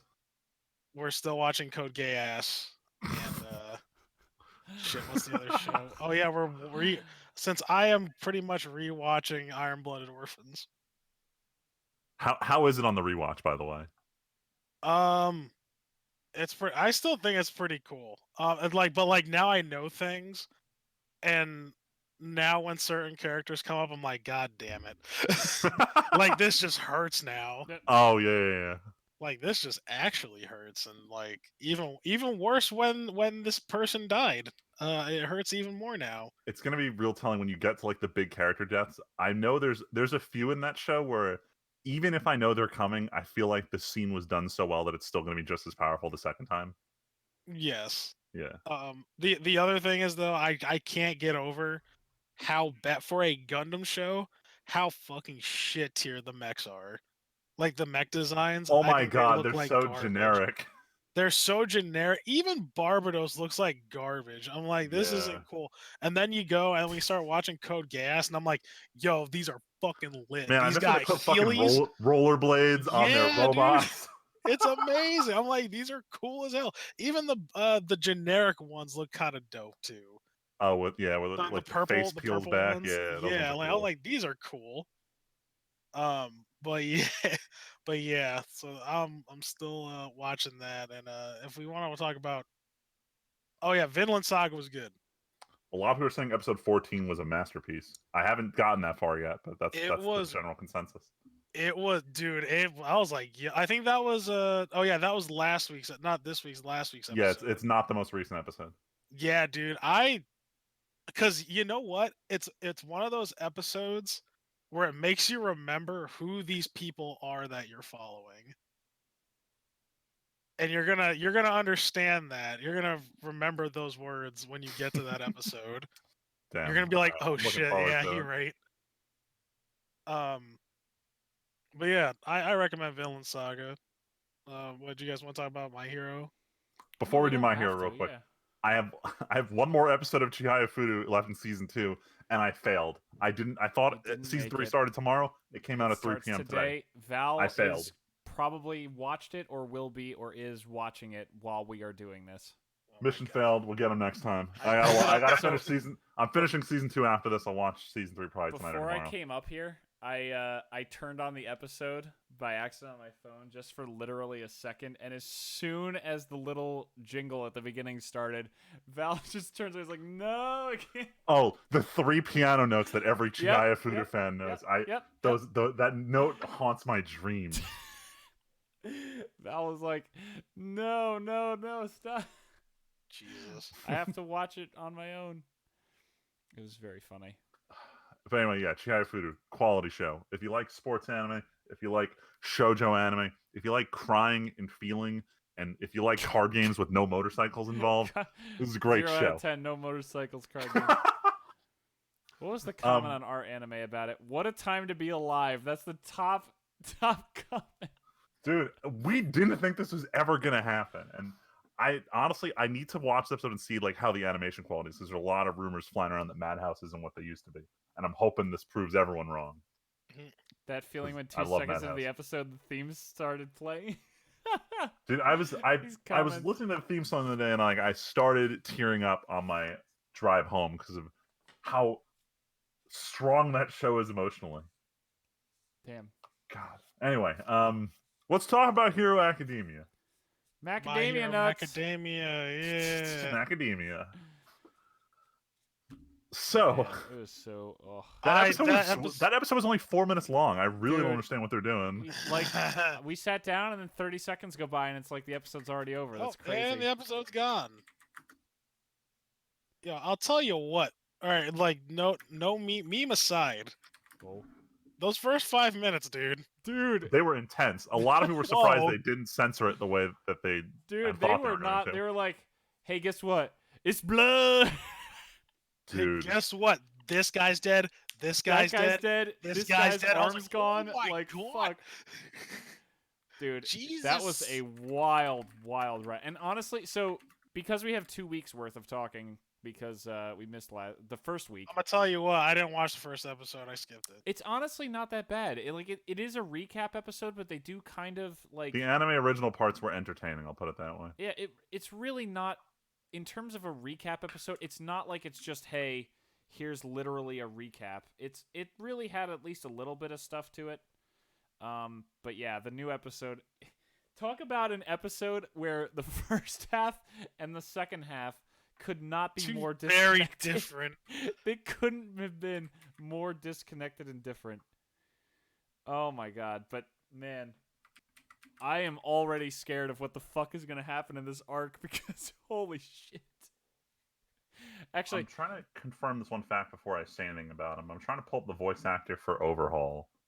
oh, he was so Real quick. Yo, I He did not sounded like familiar. the ending of that episode. Dude, so Leslie I did had not the like the funniest, tickle machine, homie. Leslie sent me the funniest text.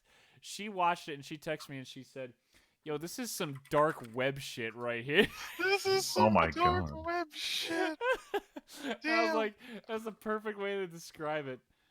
God, It's- fucking going on the Hero Academia wiki without reading spoilers is a fucking landmine. All right, It's I just had to cover up half my shit with my hand to get to the voice actor section. Okay. Okay, cool. He is who I think he is. So the guy who voices Overhaul, I've seen him in a ton of anime. He's been Dude, by around the way- for a while. by for the anyone who way, wants- what a go ahead. start for a character. For Like, real. I know that we've kind of talked about it because talking about the episode, but like, hey, this guy shows up and immediately shit is like dark. Anyway, keep Yeah. going. Real. Sorry. But like for anyone who goes way, way back, he's Seto Kaiba in Japanese Yu-Gi-Oh! Like Wow. he's been around the block, and I've heard him in a ton of shows. Like a lot of his early roles, he had a tendency to sound exactly the same in every fucking role he was in. Like my friend was just watching Prince of Tennis, where he plays like the nerdy dude, and then we're watching the show Hitman Reborn, where he plays the same character using the exact same voice. And I almost didn't recognize him. He's gotten so much better at voice acting over the last 20 years. That I Has was he like, done anything like- else recently? so you didn't watch Sound Euphonium, did you? No, Val did. Okay, he's someone in Violet Evergarden. Damien Balder Flugel? Who the fuck is this guy? I'd Oh, have he to was. see a picture. Remember the episode with the princess and she Yes. like he plays the prince. Oh, so he's like 3 lines. He's only one episode. That's super nothing. You guys didn't watch Full Panic. He played some nobody in One Punch season 2. Didn't watch anything Um, else. I still need to. Oh no, here's what you heard him as recently. In episode 3 of Fire Force, you know, he fights that dude with the top hat who's kind of evil looking in the middle of that Oh, and the guy who shows up again later. Yes, he plays yeah, that yeah. villain. Okay, I knew Yes. I recognized that like kind of slow, kind of gangster slow talk. Like he's perfect for Overhaul. Yeah, he does the villain voice really well. But like the kind of like charming but off-putting. And you wouldn't recognize him. So Tyler might remember what he sounds like. There was an episode of Konosuba season 2 where Darkness is supposed to be married off to this prince who kind of looks I like. remember that. Oh yeah, that. so he that plays guy. he plays the prince. Oh, okay. Oh, that's cool. He's also fuck. Who's this guy on Attack on Hannes? Yeah. All right. So he's the blonde guy that they all knew when they were kids, who is on like the wall defense team. Mm-hmm. Oh, okay. Yeah, he doesn't sound like that. He doesn't sound like his normal voice in that role. He's got a Alright, pretty anyway. diverse voice. Anyway, point is, I like his voice. That was the point I was trying to make. His voice is great for Overhaul. But yeah, My Hero is clearly setting up for a wild fucking ride of a season. It better be good. It certainly seems like it's. I mean, considering how they started, Leslie was was pretty also spicy. savage as fuck to the character who died. She's like, it's fine. He wasn't really anything. I'm like, Jesus, Leslie, he just got Jeez. exploded. Like even so, like they built before even what they did. Like they had his whole backstory thing, like with his friend. I was like, I know he's not that big of a deal technically, but like he was a side character for a lot of the previous season. Yeah. Yeah. And like for them to just literally blat him, and then Hey, and they thanks for also showing they up. don't You're not gonna leave this building. also like the just the entire show, right? Like it They does don't kill genuinely people that surprise frequently. me. No. Yeah, exactly. They don't kill like that's the thing. And They then don't bam, kill season people. starts, 2 people are dead. Season starts, 2 people are immediately dead. One of them that we are well acquainted to as viewers. As a minor villain, we've known him since the fucking Attack on the Students arc. Yes. Like that alone is wild, right? Yep. But I want to say this is gonna bode well. Yeah. That also being said, I think shit, I forgot his name. What's Night that guy's Eye, name? Sir Night Eye. Night Eye, yes, Sir Night Eye. I think this is gonna be weird. Oh, he's definitely gonna be weird. Like, I Nah, don't it's know. just gonna be one of those like comic Also- relief things they pull every. Which is so often, disappointing because his Also, they- character design does not play into that at all. Well, I think that's the point. I know, but like, fuck off. They Come on. I like how they picked the character, like the girl in the skimpy outfit to go into the tickle machine though. Oh god. Well, real quick, do you guys know the backstory with that character? Who cares? No, Not so at there was all. there was a fan contest in Japan where they said draw a unique hero and we'll pick one to appear in Hero Academia. So that was the Oh my fan selection was the sidekick. Really? Yes. Okay. Anyway. My only problem so far with Hero is I can't stand that they keep calling him Sir all the time. Like even when he's It's not there, like, weird. oh, I'll talk to Sir. I'm like, who the fuck says that? Like, Yeah, who it feels really weird, but I'll get over that fast. maybe he's I'm maybe he's gonna be probably like, not. I legally changed my first name to Sir. Sir. Do some dumb shit like that. Also, Mirio's just such a nice guy. Like, I'm glad we're spending some time with him. Mirio's great. He's cool. He got wronged. What? He was supposed to be the successor. Oh, stop. It's fine. He's actually the best hero right now. He is Yeah, the he best hero is. right now. My boy Lemillion. What? That's his hero name. Oh, Lemillion. Oh, okay. When you said Le, I was like, what? Lemillion? Lemillion. That's his hero name, He's Lemillion. French as hell. Is it really Lemillion? Yes. Oh, so In he is case you're- Are French. you case actually you're not wondering- lying? In case you're wondering why he has the million written I on knew his hero that, but- uniform, yeah, He's Lemillion. Wow, what the? Wow. Mirio, Yep, that's wait a minute. him. Maybe I'm losing Lemillion. faith in Mirio right now. Tyler, did you watch anything else? Since we're kind of branching off. Oh like, yeah. you and my Nah, I didn't. I watched like a couple movies here and there, like on Netflix, but nothing like major. Freeman, do you want to go or do you want me to go? Boys and girls, everyone get hyped because next week's episode of Food Wars is without a doubt gonna star Megami. It's gonna be amazing.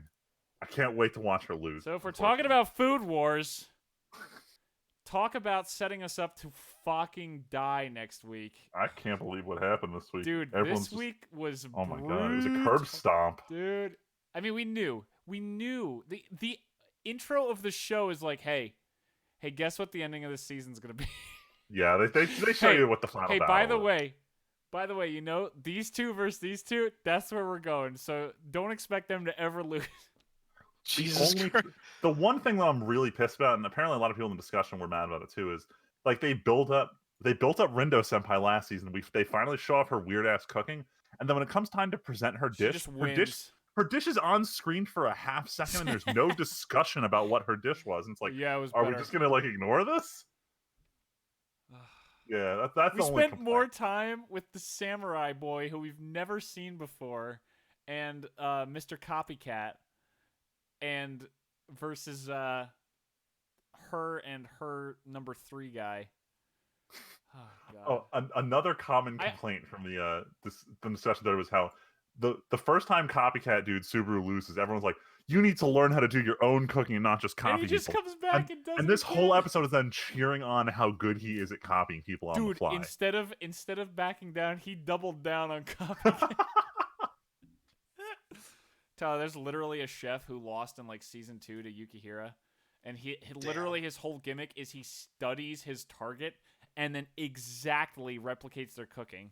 Like, we've established in universe that he buys wigs and dresses up as these people to get in their character, And he literally does this for one of the top guys, and it's like, oh, you copied me too well. You chopped this thing too fine and ruined it.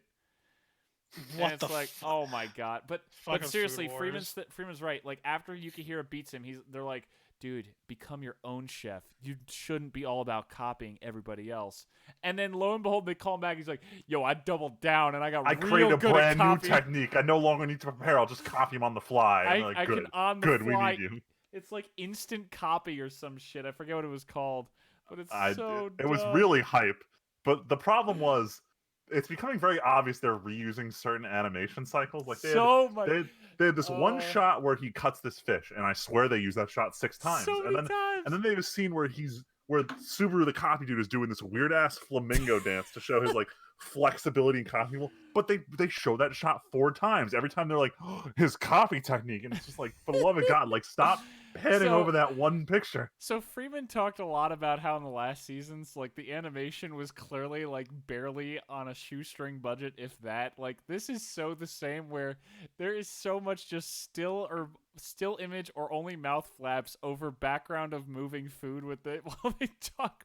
The thing with episode 1 of the season was a lot better. They had a bunch of large panning shots where characters were actually moving during the panning, which indicates real animation, and they just want to keep that consistent panning style. But episode 2 was like, fuck it. People were fine with the garbage we put out for season 3 part 2. Let's go back to doing that. That said, the hype of the plot line is carrying the show, and so much. It can't stop. I will say, I'm really sad that we're building up like we're acting like next episode is going to be so huge, and it's literally just going to be a worse curb stomp than anything we saw this episode. My question is, how long is the curb stomp going to drag out for before they bring out the big guns and show all my favorite characters do well? It's hilarious. I mean, it's just funny how the intro just gives it all away so much. It's ridiculous. Freeman, anything else? I think that's it. Let me just open my animus real quick. I don't think there's anything else big on here. Did you guys watch something new that's not part of the regularly scheduled group content watch? Well, no, but I mean, no, I have not yet. That's it. I caught up on Alicization, but I don't want to talk about it, so I want to ruin the big twist for Tyler. We watched Fire Force and Dr. Stone. We still kept up with that. Oh fuck! I forgot Fire Force's thing. I had to catch up. Fire Force is still Fire Force. We had a good plot dump 2 weeks ago, and then this past week was some honestly pretty good action. We're kind of getting, although it's another case of the plan is like weird. Like, why is this the plan? We don't have enough context yet. Although we did get a great backstory about the guy who's literally burned. That's a really cool thing they set up. You saw that, right, Freeman? The guy who got burned 2 weeks ago. The guy. Someone getting burned in that show. Yeah. I know what you're talking about. Yeah. They introduced like 3 or 4 weeks ago the concept of if you push yourself too hard with your fire powers, you literally start carbon. They call it carbonizing, where actually your body just starts turning back into burnt carbon, like charcoal. And it's really sick. And they actually 2 weeks ago they went into why this guy had to do that, and then this week they kind of just started fighting again. But it's a really cool idea of, well, you're literally producing fire. How much of that can your body even handle? And well, if you do too much fire, your body literally starts breaking down. But Fire Force is still good. What's really good is Dr. Stone is quite good. Now that the tournament is done, we're going to get some fucking dialogue-ass heavy episodes, and that's A-okay in my book. So, real quick, I'm going to use this opportunity to advertise a similar show to what's happening in Dr. Stone right now. Uh-oh. Listeners, if you watch the last show and you like a show that has a very optimistic approach to science, and if you don't want to hear spoilers of Dr. Stone, cover your ears for the next 10 seconds. If you like things involving space, go watch the show Space Brothers. It has a very similar feel to that last episode in particular. Good, wholesome fun. Anyway, I'm done advertising that show. Go ahead, Tim. I will say it's funny that you mentioned spoilers in space because, oh boy, is this an arc? Is this I get the feeling this is like a short 2 or 3 episode arc, right? Probably. I can imagine going for 4, depending on how they tell the very obvious story of the village. But this is exciting. Like, I know, I'm very excited. I gotta for this one. say, I genuinely did not think that was the name of the village. Val was like, oh, that's not super surprising, but I genuinely didn't see that coming. I didn't. I thought it was pretty shocking. And I gotta say, the stories aspect and everything has interesting implications. But it's also really heartbreaking because if you think about it, like, who's the one person we're never gonna see in the current timeline? And I was watching my friend. He's like, wait, do you think he's gonna meet him again? And I'm like, dude, it's been 3,000 years. That's a big no. Dude, it's so heartbreaking to be like, hey, one of the 6 people. I know it's the implication's sad, but it honestly got me a little bit with how sad that is. Yeah. But I'm interested to see because clearly there has to be some kind of setup of people being alive. Like, it can't just be those 6 people for thousands of years. I think the 6 of them repopulate the Earth. Or by repopulate, I mean they form a village. Of like 20 people. How does 6 people turn into 20 people over 3,000 years? Look, man. Look, we're gonna see. It's exciting. Dr. Stone is still really good. How many episodes is this show though? 24? 24 it's gonna be. We're like getting there.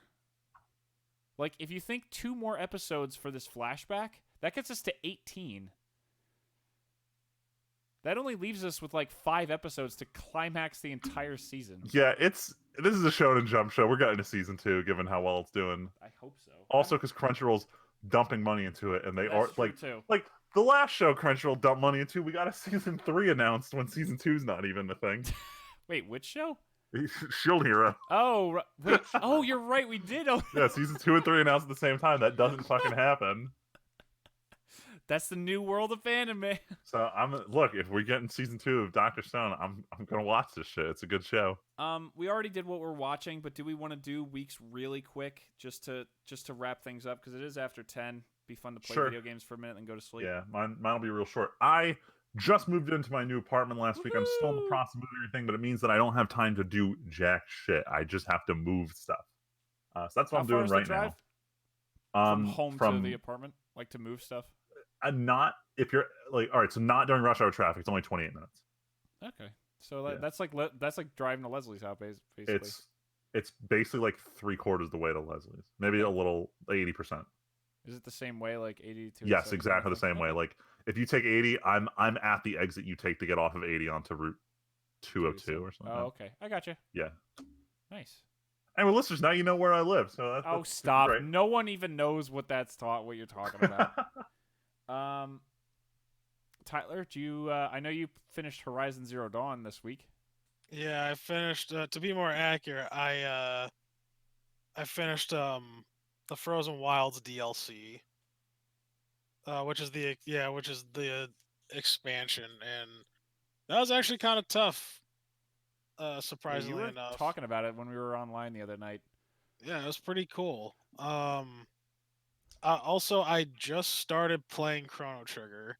Ooh, whoa. Yes. Wait, on PC what? Or on what? On PC, because I don't have I have a Super Nintendo, but buying Chrono Trigger, that should be like $60.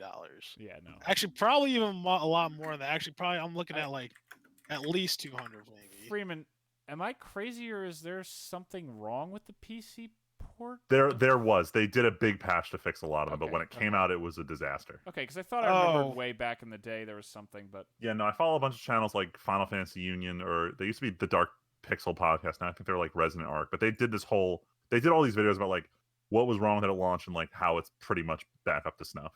Okay. Oh yeah, I bought this legitimately.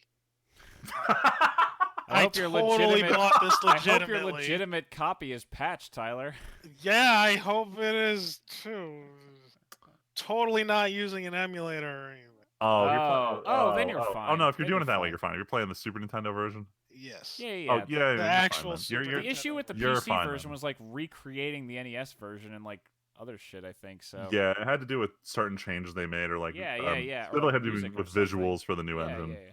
Oh, I mean, if I, were using an emulator, I mean, I feel like it'd be a little bit easier anyway. That's true too. To move around my stuff. But that's only if I was Um, using an emulator. You know what I'm saying? Are you playing anything else, Tyler? No, that's it.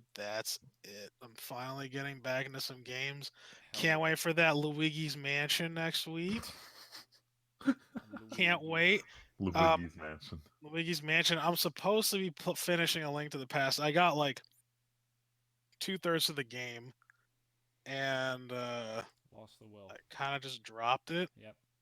That happens.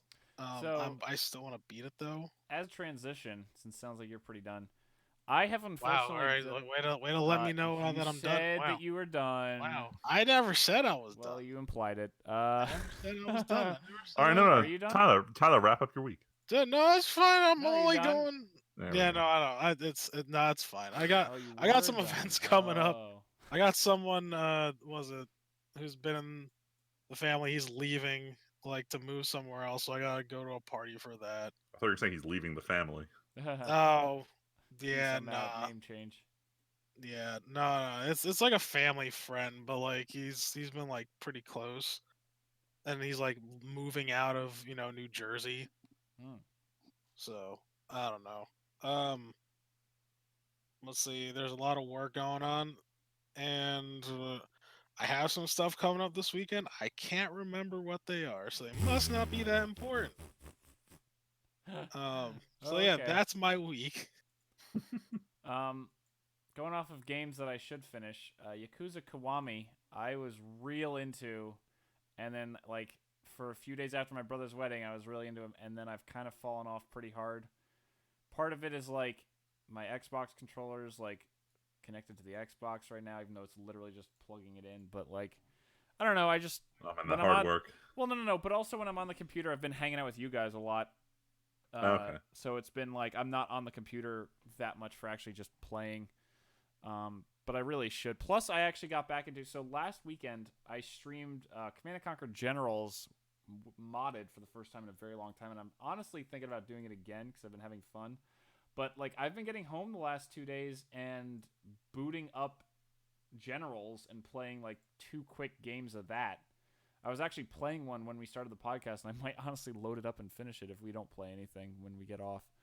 But yeah, I need to get back to Yakuza, but like I said, also Generals has been a ton of fun, and I definitely am very likely to live stream it again this Saturday and possibly do multiplayer again because that was a really good time. Other than that, not a ton. Been rereading Witcher books to try to catch back up and refresh myself since Tyler's been reading Witcher. Yeah. Yeah, we've been messing around with playing some tabletop simulator. We played some Sweaty Trains on the computer. God, that's right. We should do that again. If Aiden's still online, we should totally do that again. No, it's way too late for me to start. God damn it. It is too late for trains. Oh my god.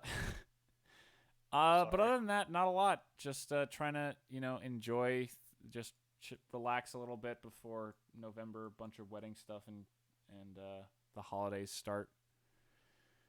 But yeah, I think that about does it for the podcasto. So, unless you guys got anything else, I'm all good. all right. And Then I think right. that I is think going to we're be good. episode 91 of the TNT podcast. Thank you all so much for listening. My name's Timpedia. I'm Friedman. I'm just Tyler. And we will catch you guys maybe next week. Thanks for listening.